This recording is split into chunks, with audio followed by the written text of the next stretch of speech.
La résolution des problèmes, une approche mystique.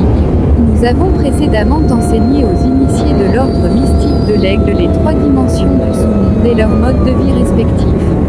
Aujourd'hui, nous approfondissons la notion du tiers-monde spirituel, un espace disciplinaire souvent associé à l'enfer, où les esprits incapables de se discipliner dans le monde physique sont contraints à une existence punitive. Le tiers-monde spirituel, un enfer disciplinaire. Un point à la nature de ce monde. Ce monde est un purgatoire éducatif pour les âmes qui n'ont pas su maîtriser leurs actions dans la vie terrestre. Contrairement au monde physique, il impose une logique inversée. Communication inversée, les esprits comprennent et s'expriment à l'opposé du sens commun. Travaux forcés, une métaphore de la rédemption par la souffrance, où l'échec entraîne des châtiments extrêmes, par exemple, la fosse ardente.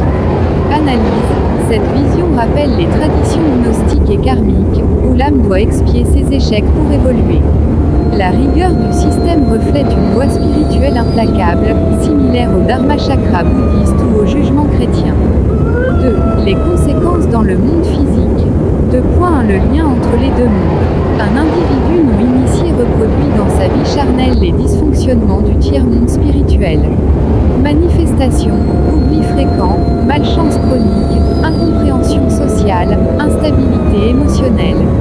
Aliénation spirituelle, la quête de bonheur matériel par exemple, migrer en Europe devient un leurre, car le problème est intérieur.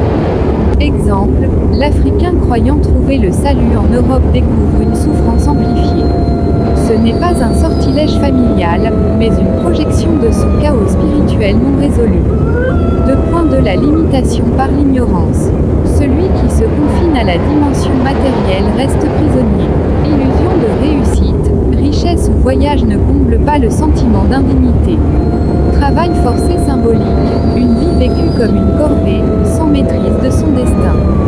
3. La libération par l'ordre mystique de l'Aigle. 3. Le rôle initiatique. L'adhésion à l'ordre déclenche une transmutation par le feu spirituel, symbole de purification. Correction volontaire, involontaire, l'initié est guidé vers l'automaîtrise, même à son insu. Devenir son propre guide, la lumière initiatique brise les chaînes de l'aliénation. Symbolisme, l'aigle représente la vision élevée et la domination des plans spirituels. Le feu évoque autant la souffrance purificatrice que l'illumination. Conclusion. Le tiers-monde spirituel est un miroir des échecs non transcendés. Sa résolution passe par l'initiation, qui transforme l'âme en souveraine de son destin. L'ordre de l'aigle offre ce passage de l'esclavage à la maîtrise, où la lumière corrige les distorsions nées de l'ignorance.